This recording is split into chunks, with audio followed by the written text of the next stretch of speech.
Hello friends, welcome to only UPSC. I hope आप लोगों की प्रिपरेशन अच्छी चल रही होगी और ओनली यूपीएससी ने जो आपका आरंभ बैच शुरू किया है उससे आपको काफ़ी हेल्प मिल रही होगी। जो बच्चे इस वीडियो को पहली बार देख रहे हैं उनको ये बता दूं कि आरंभ बैच ओनली यूपीएससी ने उन बच्चों के लिए शुरू किया है जो कि कोचिंग की इतनी महंगी फ़ीस अफोर्ड नहीं कर सकते हैं, या फिर वो बच्चे जो कि दूसरे शहर में जाकर पढ़ाई नहीं कर सकते हैं। यूट्यूब पे ये videos free of cost provide करी जा रही हैं। अभी ये वीडियोस रिकॉर्डेड फॉर्म में है जो कि हर सुबह 11:30 बजे इसी चैनल पर अपलोड की जाती हैं। आने वाले समय में जैसे जैसे आप लोगों की रिक्वायरमेंट्स हमें पता चलेंगी उसी के हिसाब से आप लोगों को लाइव क्लासेस भी प्रोवाइड की जाएंगी। पिछली 3 क्लासेस चल चुकी हैं जिसमें से पहली इंट्रोडक्शन क्लास थी और बाकी की 2 ज्योग्राफी की क्लासेस थी। अगर आप ये क्लास आज पहली बार देख रहे हो तो उन वीडियोस को आप पहले देख लो, उनका लिंक आपको इस वीडियो के डिस्क्रिप्शन बॉक्स में मिल जाएगा। और अगर आपको क्लासेस से रिगार्डिंग कोई भी इन्फॉर्मेशन चाहिए या नोट्स से रिगार्डिंग कुछ भी चाहिए तो आप हमारे ओनली यूपीएससी चैनल के टेलीग्राम पेज को भी ज्वाइन कर सकते हो, जिसका लिंक भी आपको डिस्क्रिप्शन बॉक्स में दे दिया जाएगा। तो जैसा कि हमने पिछली वीडियो में बात की थी इस यूनिवर्स की, स्पेस में पाई जाने वाली सारी सेलेस्टियल बॉडीज़ की, सोलर सिस्टम की और अर्थ की, ये सब हमने क्यों पढ़ा? क्योंकि सबसे पहले हम बात करने वाले हैं अर्थ की, और अर्थ के बारे में जानने से पहले हमें उसके थोड़े बैकग्राउंड को जानना पड़ेगा कि एक्चुअली में अर्थ है कहाँ पे।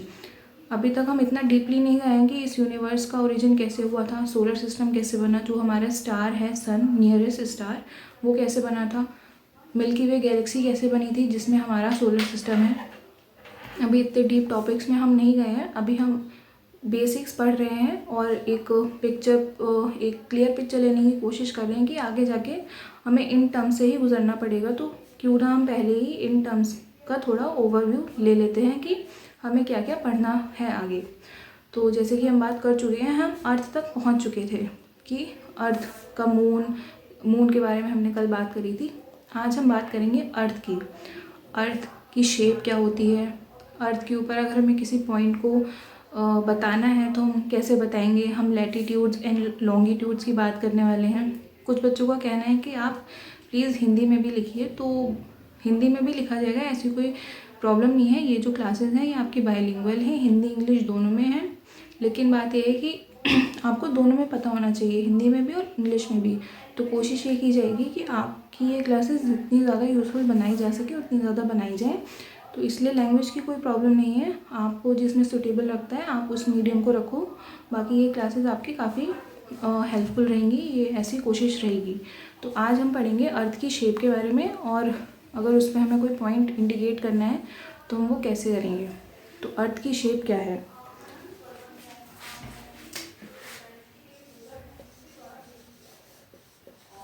Shape of the earth.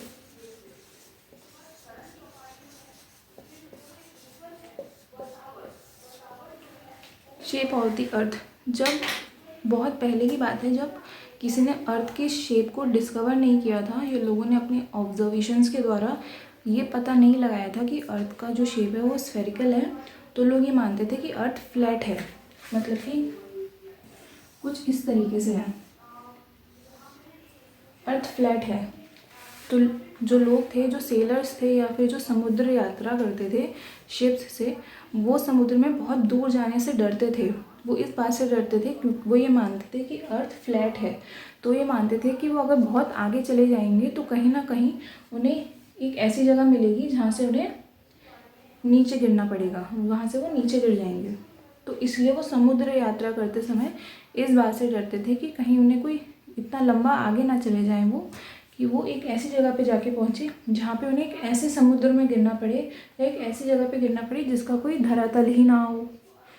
तो ये तो बात रही तब की, जब हमें पता नहीं था या लोगों ने इस बात को समझा नहीं था कि अर्थ का जो शेप है वो स्फेयर है। अर्थ का जो शेप है वो कुछ इस तरीके से है।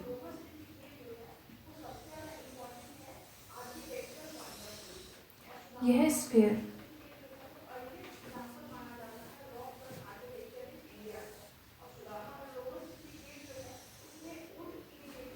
लेकिन इसमें एक खास बात यह है, ये स्फेयर है लेकिन अर्थ पोल से थोड़ी सी फ्लैटेंड है, मतलब कि थोड़ी कुछ इस प्रकार से है। ये एक परफेक्ट स्फेयर नहीं है,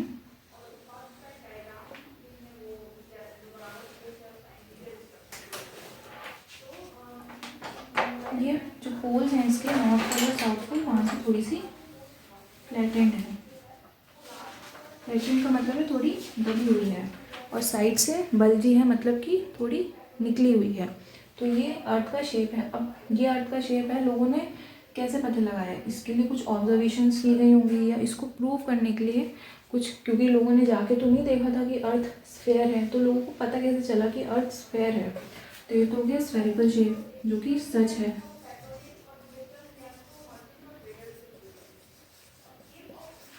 तो ये हो गया फ्लैटेंड शेप।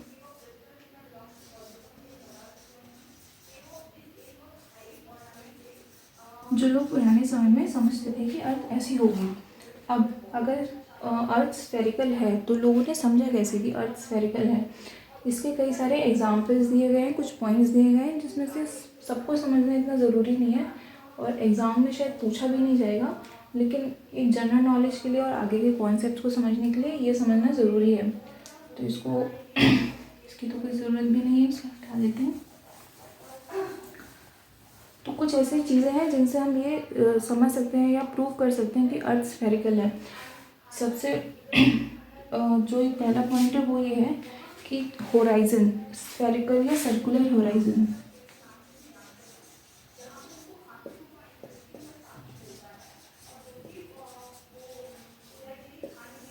होराइजन मतलब क्षितिज, मतलब कि वो पॉइंट अगर हम बहुत ऊंचाई से देखते हैं तो एक ऐसा हमें पॉइंट दिखता है जहाँ पे हमें ज़मीन और आसमान मिलते हुए दिखते हैं, उसे हम क्षितिज बोलते हैं। क्षितिज मतलब होराइजन। सर्कुलर होराइजन कहने का मतलब ये है कि अगर हम बहुत ऊंचाई से देख रहे हैं तो हमें जो होराइजन है वो कुछ इस तरीके से दिखता है। हम जितनी ऊंचाई से देखेंगे हमें जो क्षितिज है, मतलब कि जहाँ पे ज़मीन आसमान से मिलती है, वहाँ पे ज़मीन हमें कुछ इस तरीके से दिखने लगती है। आप अगर किसी पहाड़ी पे खड़े हो और बहुत दूर से देख रहे हो होराइजन को या क्षितिज को, तो आप ये देखोगे ये तो आसमान है, लेकिन जो ज़मीन है वो कुछ इस तरीके से घूमी हुई है। तो एक तो ये पॉइंट है जो हमें ये बताता है कि जो अर्थ है वो स्फेरिकल है।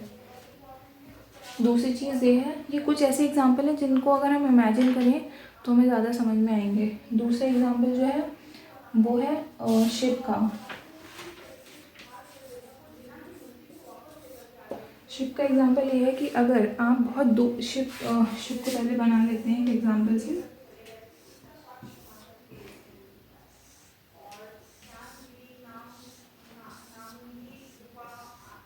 मान लीजिए कि ये एक शिप है और ये एक मान लिया कि अगर अर्थ स्फेरिकल है तो ये समुद्र है जो कि इस शेप में है। तो हाँ, तो अगर हम ये माने कि अगर हम इस एग्जांपल से समझना चाहें कि अर्थ जो है वो स्फेरिकल है तो हम कैसे समझेंगे? तो अगर कोई सामने से खड़ा होकर शिप को आते हुए देख रहा है तो उसको सबसे पहले ये पूरी शिप नहीं दिखेगी। अगर आप एक रोड पे खड़े हो और सामने से ट्रक आ रहा है तो आपको वो पूरा ट्रक दिखाई देता है कि हाँ सामने से पूरा ट्रक आ रहा है। लेकिन अगर आप इस केस में देखोगे तो अगर आप बहुत दूर से देख रहे हो कि शिप आ रही है, क्योंकि जब आप रोड पे ट्रक को आते हुए देखते हो तो आप में और उसमें इतना फ़र्क नहीं रहता है, तो वो जो डिस्टेंस होती है वो स्ट्रेट रहती है क्योंकि ज़्यादा फ़र्क है नहीं। आप यहाँ खड़े हो, ट्रक यहाँ से आ रहा है, तो ये तो एक स्ट्रेट लाइन हो गई ना। लेकिन जब आप शिप को बहुत दूर से आते हुए देखोगे और आप कहीं यहाँ पे बहुत दूर खड़े हुए हो तो वो इतना ज़्यादा डिस्टेंस हो जाता है कि वहाँ पे जो है वो हमें अर्थ का स्फेरिकलनेस जो स्फेरिकल है वो हमें समझ में आता है। तो जब हम देखेंगे तो हमें सबसे पहले पूरी शिप नहीं दिखेगी, हमें सबसे पहले दिखेगा ये वाला हिस्सा। क्यों? क्योंकि अगर शिप यहाँ से ऐसे, अगर ये स्फेरिकल है अर्थ और शिप ऐसे करके चलते हुए आ रही है तो सबसे पहले तो ये हिस्सा हमें दिखेगा ना। अगर शिप यहाँ पे है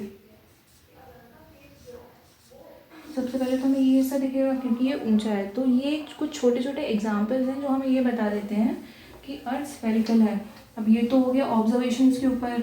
अब न्यू टेक्नोलॉजी से हमें कैसे पता चलता है कि अर्थ स्फेरिकल है और ये प्रूफ कैसे हो चुका है कि अर्थ स्फेरिकल ही है, ये हमें पता चला है उन फोटोग्राफ्स से जो कि स्पेस में जाके सैटेलाइट्स ने भेजी हैं। जो फ़ोटोज़ वो भेजते हैं उसमें भी जो आर्क है, मतलब जो फ़ोटोज़ वो भेजते हैं वो कुछ इस तरीके से होते हैं। अगर वो किसी कॉर्नर से फ़ोटो को भेज रहे हैं तो इससे हमें ये पता चलता है कि अर्थ सचमुच में स्फेरिकल ही है। एक लाइट वाला एग्जाम्पल भी है, लेकिन वो अभी नहीं, थोड़ी देर बाद समझ में आएगा आपको। ये तो हो गया शेप की बात कि अर्थ सच में स्फेरिकल है। अब क्योंकि अर्थ स्फेरिकल है, तो अगर आपको अर्थ पे कोई पॉइंट बताना है या आपको ये बताना है कि ये जगह यहाँ पे है, ये पॉइंट यहाँ पे है, तो आप कैसे बताओगे? आप इसकी लोकेशन कैसे बताओगे कि ये पॉइंट यहाँ पे है? उंगली रख के बता दोगे, लेकिन किसी को बोल के कैसे बताओगे कि ये पॉइंट यहाँ पे है? अब स्फेयर में किसी भी पॉइंट को लोकेट करना बहुत मुश्किल पड़ता है, इसीलिए ही कॉन्सेप्ट आया था लैटिट्यूड एंड लॉन्गिट्यूड का।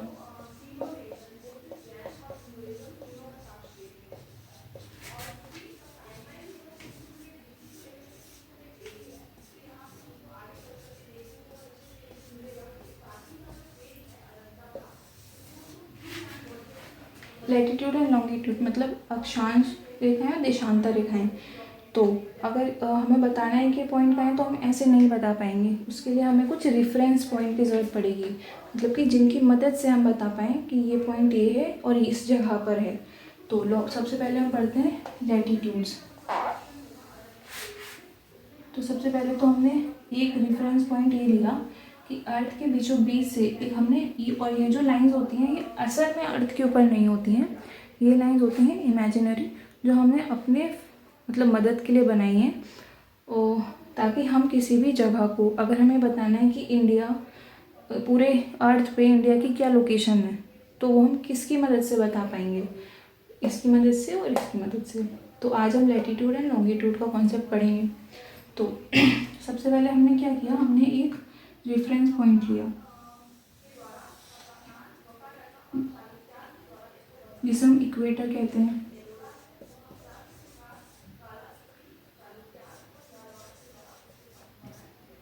ये 0 डिग्री है, ये भी 0 डिग्री है। इक्वेटर है ये, जो कि अर्थ को 2 बराबर हिस्सों में बांटता है। ये है नॉर्थ पोल,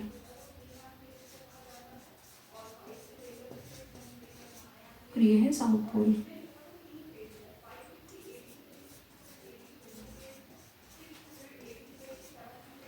ये है नॉर्थ पोल, ये है साउथ पोल, और जो इक्वेटर है वो हमारे अर्थ को 2 बराबर हिस्सों में बांट देता है।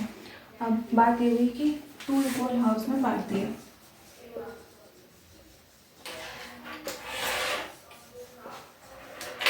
ठीक है, ये हो गया नॉर्दर्न हेमिस्फीयर।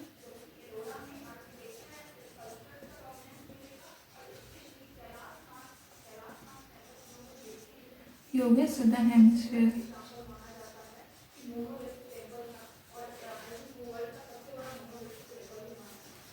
अब ये जो इक्वेटर है वो the largest latitude on the earth है। मतलब कि अगर हमें ये क्वेश्चन आता है कि पृथ्वी पर सबसे लंबी लैटिट्यूड रेखा या लैटिट्यूड कौन सा है, तो वो होता है इक्वेटर, जो कि होता है 0 डिग्री पर।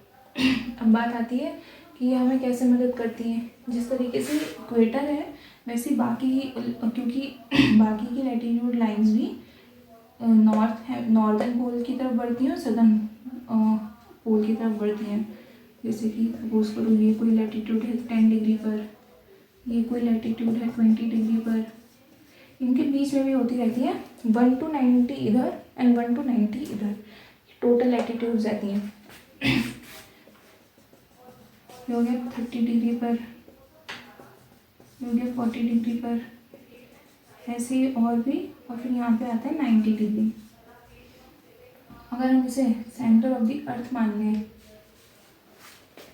तो अगर हम पूरे अर्थ का एंगल निकालते हैं तो होता है 60 डिग्री। ठीक है, अगर हम पूरे मतलब यहाँ पे अगर कोई एंगल होगा तो वो 360 डिग्री का होगा। तो अगर हम 360 डिग्री से इधर जा रहे हैं तो वो 90 डिग्री है, इधर जा रहे हैं तो वो भी 90 डिग्री है। तो उसके बीच में कितनी लैटिट्यूड्स होंगी, 1 to 90 इधर एंड 1 to 90 इधर। ये इधर की जितनी भी लैटिट्यूड्स हैं, अब क्योंकि 1 to 90 इधर भी है, 1 to 90 इधर भी है, तो हम इसे डिफ्रेंशिएट कैसे करेंगे, हम सबके आगे नॉर्थ लिखेंगे। जो नॉर्दर्न हेमिस्फीयर की या फिर जो लैटिट्यूड्स इक्वेटर से नॉर्थ पोल की तरफ बढ़ रही हैं, बढ़ने का सीरीज़ क्या है, वो इधर से इधर नहीं आ रही है, वो इधर से इधर जा रही है। मतलब कि यहाँ से शुरू कर रही हैं 10, 20, 30, 40 एंड फिर यहाँ पे बीच में और फिर 90। इधर से भी वो इधर की तरफ बढ़ रही है, ना कि ऐसे जा रही है। 0 ये है तो 0 से इधर जा रही है, 0 से ही इधर जा रही है। अब यहाँ पे अगर है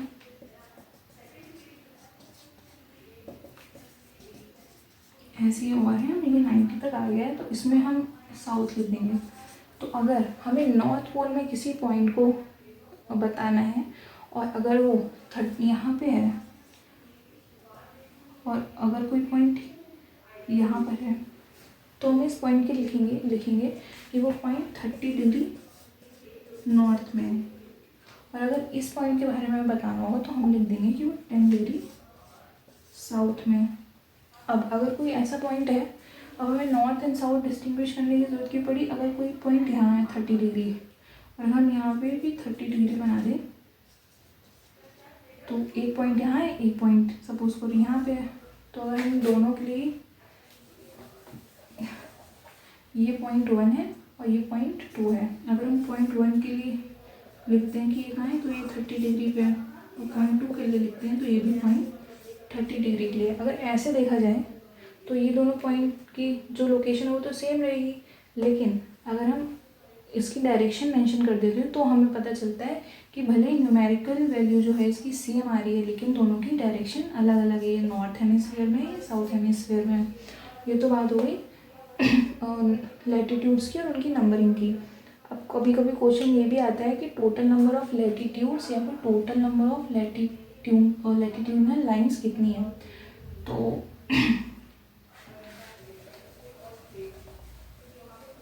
अब दोनों में थोड़ा सा भाषा का फ़र्क है कि टोटल नंबर ऑफ लैटिट्यूड्स कितने हैं।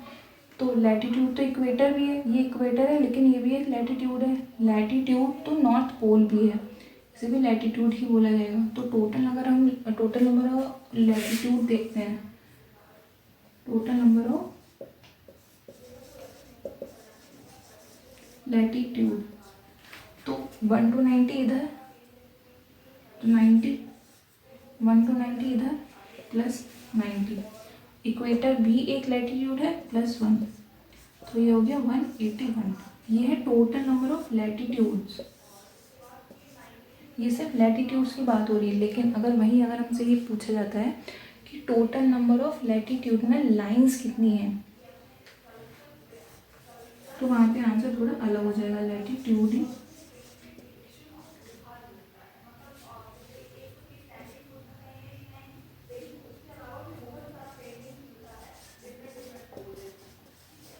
वो अलग कैसे हो जाएगा? इसमें लैटिट्यूड्स पूछा गया था, तो लैटिट्यूड्स में सब हमने जोड़ लिया, इक्वेटर भी जोड़ लिया, ये सारी लाइंस भी जोड़ ली, 1 to 90, 1 to 90, और नॉर्थ पोल भी एक लैटिट्यूड है, ठीक है, तो उसको भी हमने जोड़ा। बट जब बात आती है लैटिट्यूडनल लाइंस की, तो क्योंकि नॉर्थ पोल और साउथ पोल कोई लाइन नहीं है, ये एक पॉइंट है, तो हम जब लाइंस की बात करते हैं तो हम नॉर्थ पोल और साउथ पोल को नहीं ऐड करते हैं। तो अब इसमें क्या है 1 to 90 इधर हमने जोड़ा, 1 to 90 इधर हमने जोड़ा, इसको जोड़ा, 180 हो गया।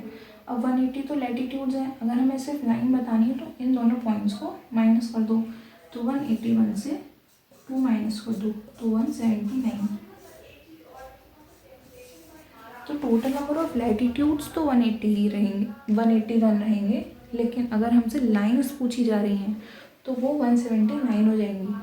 ये छोटा सा कॉन्सेप्ट था जिसमें गलती हो सकती थी।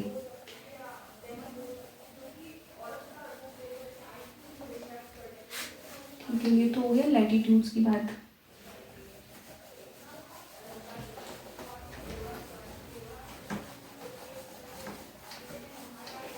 अब हमें एक चीज़ तो पता चल गई कि अगर हमसे पूछा जाता है कि कोई अर्थ पे कोई पॉइंट आया है तो हम लैटिट्यूड का इस्तेमाल करके हम उस पॉइंट का लोकेशन बता सकते हैं, लेकिन उसमें भी ये एक प्रॉब्लम ये है। इसमें प्रॉब्लम क्या है? प्रॉब्लम ये है, ये अर्थ है, ये इक्वेटर है 0 डिग्री पे, ठीक है।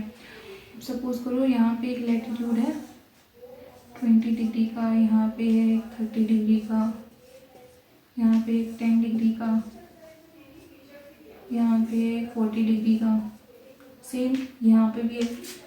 यहाँ पे ये नॉर्थ है, नॉर्थ की तरफ बढ़ रहे हैं, नॉर्थ है, यहाँ पे 10 डिग्री साउथ, यहाँ पे पे 20 डिग्री साउथ, यहाँ पे है एक 30 डिग्री साउथ। तो ठीक है, अभी अगर हमें किसी भी पॉइंट की लोकेशन निकालनी है तो हम क्या करेंगे।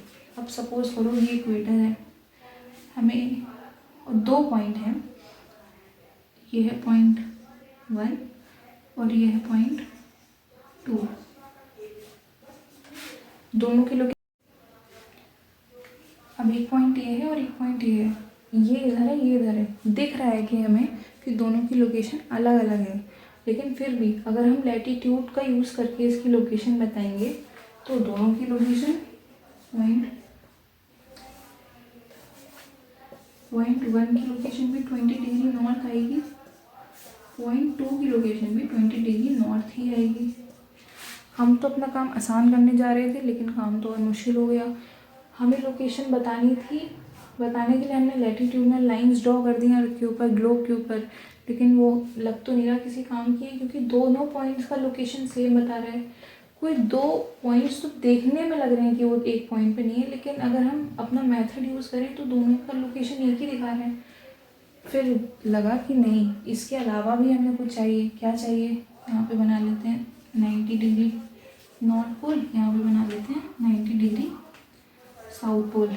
तो फिर लगा कि नहीं, अब कुछ और भी ज़रूरत है, तो हमने बनाई लॉन्गिट्यूडनल लाइंस। लॉन्गिट्यूडनल लाइंस क्या होती है, ये इक्वेटर था, इक्वेटर ने अर्थ को 2 इक्वल हाफ्स में बांट दिया, एक नॉर्थ हेमिस्फीयर एक साउथ हेमिस्फीयर। फिर हमने कुछ लाइनें जो थी वो नॉर्थ हेमिस्फीयर में नॉर्थ पोल की तरफ बनाई, जिन्हें हम नॉर्दर्न लैटिट्यूड्स बोलते हैं। कुछ लाइंस हमने बनाई इक्वेटर से साउथ पोल की तरफ, जिसे हम सदर्न लैटिट्यूड्स बोलते हैं। इनसे तो हमारा काम पूरा नहीं हो पाया, फिर हमने कुछ लाइन बनाई इस तरीके से,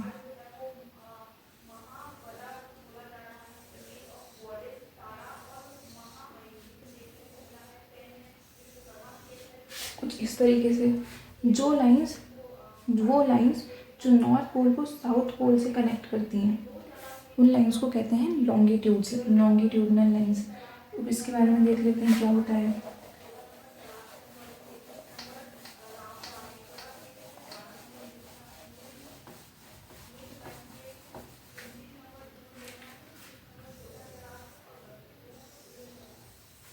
लॉन्गिट्यूडनल लाइंस की डेफिनेशन है, ये है नॉर्थ पोल, ये है साउथ पोल।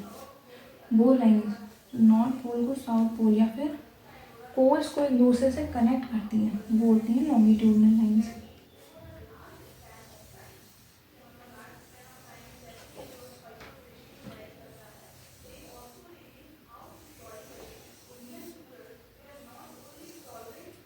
ये होती है लॉन्गिट्यूडनल लाइंस। अब ये क्या काम करती हैं, ये दोनों पोल्स को जोड़ती हैं। दूसरी चीज़ ये है कि जैसे हमारे पास इक्वेटर था, तो जो कि अर्थ को 2 इक्वल हाफ में डिवाइड करता था, तो उसके लिए तो आसान चीज़ थी, वो तो जाहिर सी बात है, हमने वहीं से बनाया था जहाँ पे सेंटर ऑफ द अर्थ था। लेकिन यहाँ पे जहाँ मतलब वर्टिकली देख रहे हैं, तो यहाँ पे हम अर्थ का सेंटर नहीं बताया जा सकता। तो इसलिए फिर ये डिसाइड हुआ कि जो मेन मतलब लैटिट्यूडनल लाइंस में जो मेन लाइन थी वो इक्वेटर थी, वो बनाना आसान था, क्योंकि वो सेंटर ऑफ द अर्थ से पास हो रही थी। लेकिन इस केस में हम सेंटर ऑफ द अर्थ पता नहीं लगा सकते, तो इसलिए फिर ये डिसाइड हुआ कि ग्रीनविच, जो कि लंदन में है,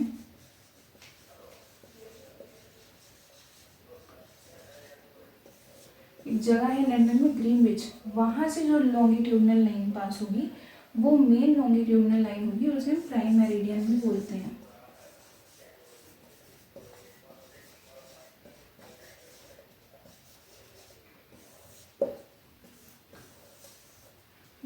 जिसकी वैल्यू होती है 0 डिग्री। ठीक है, तो अगर हम मान लें कि ये यहाँ पे कहीं ये है मेन प्राइम मेरिडियन, जिसकी वैल्यू है 0 डिग्री। ठीक है, ये हमने मान लिया।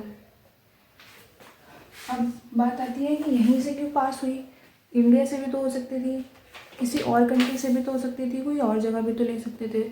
तो बात यह है, ग्रीनविच लंदन में आता है, मतलब ब्रिटिशर्स की जगह है ये। तो जब ये सब मतलब इवॉल्व हो रहा था, ये सब डेवलपमेंट हो रहा था, ये सब खोज की जा रही थी या इन सब का इनके बारे में सोचा जा रहा था कि अर्थ क्या है, कैसे है, क्या लोकेशन रहेगी। तो उस समय पूरे मतलब ज़्यादातर दुनिया के जो देश थे उन पे मतलब वो सारे देश ज़्यादातर ब्रिटिश कॉलोनीज़ थी, मतलब कि उन सब पे ब्रिटिशर्स का राज था। तो इस वजह से क्योंकि उनका राज था तो दुनिया में कोई भी चीज़ हो रही है तो उस पर उनका ज़्यादा काबू रहेगा। तो इस वजह से जब ये सारी चीज़ें हो रही थी तो सबसे जो शक्तिशाली देश था फिर उसी का काबू भी था इन सब चीज़ों पे। तो इसीलिए सारे देशों ने मिलकर ये डिसाइड करा कि लंदन में जो जगह है ग्रीनविच, वहीं से जो लॉन्गिट्यूडिनल लाइन पास हो रही है वो मेन होगी। वो एक पॉइंट ऑफ रेफरेंस ले लिया गया कि उसके ईस्ट और उसके वेस्ट में जो भी लाइन होंगी उनको नंबरिंग की जाएगी। वहाँ से जो लाइन पास हो रही है वो 0 डिग्री पर रहेगी। ठीक है, अब ये ईस्ट है, ये वेस्ट है। तो अगर हम देखें तो जो 0 डिग्री की लॉन्गिट्यूडिनल लाइन है वो अगर हम उसको पूरा एक सर्कल मतलब ये अगर अर्थ है और अगर हम ये ले जाएं और यही पीछे भी हो तो ये अर्थ को 2 ये भी 2 इक्वल हाफ में डिवाइड करती है। एक ईस्टर्न हेमिस्फीयर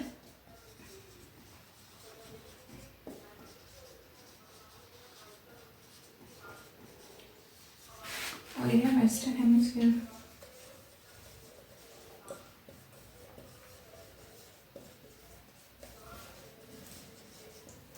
ये ईस्टर्न हेमिस्फीयर और वेस्टर्न हेमिस्फीयर इसी तरीके से 1 डिग्री ईस्ट ऐसी लाइन चलती रहती है। ये है ये 0 डिग्री है, ये 1 डिग्री ईस्ट होगी, ये 2 डिग्री ईस्ट होगी, ये 3 डिग्री ईस्ट होगी। इस तरीके से ऐसे बढ़ती रहती है। ये 0 डिग्री है, ये 1 डिग्री वेस्ट होगी, ये 2 डिग्री वेस्ट होगी, ये 3 डिग्री वेस्ट होगी। प्राइम मेरिडियन के ईस्ट में जो लाइंस होंगी उनको हम ईस्टर्न लाइंस बोलेंगे, ईस्टर्न लॉन्गिट्यूड्स। जो वेस्ट में लाइन होगी हम उसे वेस्टर्न लॉन्गिट्यूड्स बोलेंगे। लॉन्गिट्यूड्स में बस इतना ही था। हाँ, अब दोनों हमने लैटिट्यूड समझ लिया, लॉन्गिट्यूड समझ लिया।